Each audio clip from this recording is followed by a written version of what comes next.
Hey everyone, welcome back to my channel. It's Dr. Alessandro. Thanks for joining me and thanks for watching my channel.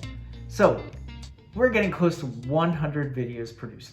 And for the 100th video, I'm going to be doing a special giveaway to subscribers. So if you've subscribed to my channel, you'll be entered. And if you are not yet a subscriber, please do. So here's another thing. If you've subscribed, I want you to comment on this video. And I will select from the folks commenting on this video who are subscribers, the winner of a top secret prize. So that said, I believe you'll like it, but it is a prize and it is going to be sent to you if you happen to be selected. That said, we're going to go on to this video, which is yet another video about caring for your mouth after cancer treatment. So this is part of the cancer treatment series, but it involves caring for your mouth after you've had cancer treatment done. Now, again, most physicians, the oncology team you worked with if you've had cancer, and the dentist, the whole team of healthcare providers, likely have had a treatment plan in place for you while you had cancer treatment or had ongoing treatment. And they may even have kind of an outline or a plan for you after your treatment's done. It's important that you follow that if there's one in place. I'm going to let you know some basics that you might encounter. They might tell you that this is what you're going to need to do. Or if they didn't, these are smart things to do after you're done with cancer treatment. So first and foremost, after your cancer treatment is done, your salivary glands, if you've had radiation of the head and neck or even chemotherapy, the salivary glands may or may not recover, or they may recover sort of, that is somewhat, but not to the extent that they used to function. That said, again, it's really important for you to drink lots of water. Water, water, water. I don't mean Gatorade, I don't mean other liquids, I mean water. Keeping the mouth neutral, keeping food and bacteria and debris off of the teeth and rinsed out is really critical, especially if those salivary glands are not working. Because if they're not, then you get dry mouth. Food and stuff packs up, cavities develop, teeth break down, and we're not going to forget what we do as dentists. We can fix your teeth to the best possible of our possible abilities. But if things aren't kept clean, if the conditions aren't right, even what we do will break down. And it will break down pretty rapidly depending on what's been done. So if you're not maintaining well, not following protocols after your cancer treatment's done, you may encounter significant troubles. So that said, what we recommend, again, water, water, water. Can't emphasize that enough. Maybe even that basic or alkaline water. If you like it or can tolerate it, awesome. I would say use it. That's going to be a big aid for you. Visit your dentist at least 3 times a year.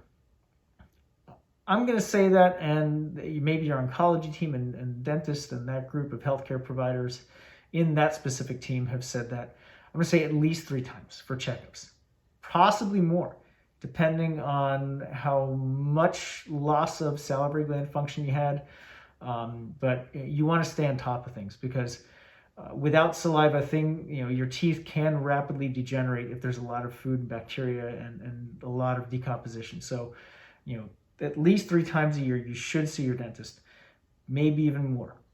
Keep wearing the fluoride trays and keep using topical fluoride. That's going to protect your teeth. I can't emphasize that enough. That's going to keep on helping you out. So keep using the trays that were made for you, or have trays made if they weren't. By all means, ask your dentist, ask your oncology team, mainly your dentist, hey, can I have fluoride trays made?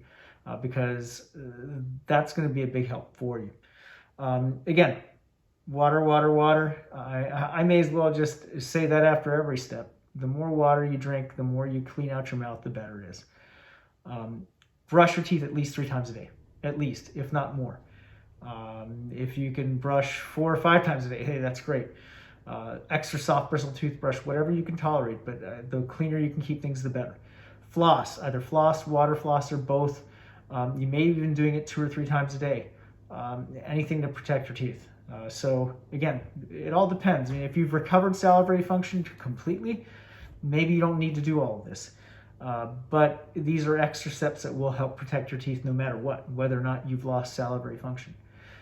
Finally, avoid the sodas, the sweet drinks, the gnarly drinks, especially if you've had your salivary glands lose their function either partially or completely. I personally am trying to fix up a lady, a very nice patient, who loves sweet tea.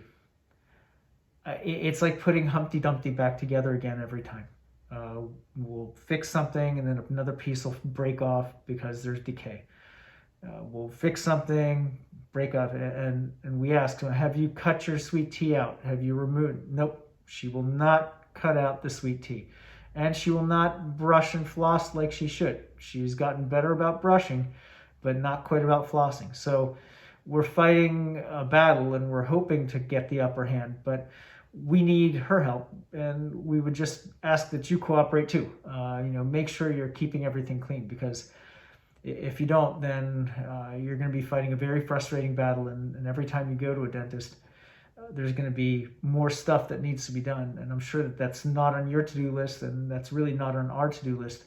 We just want to maintain health and keep you all as healthy as possible no matter what, and especially in cases like this after you've had cancer of the head and neck. So that said, I really appreciate you joining me in this video.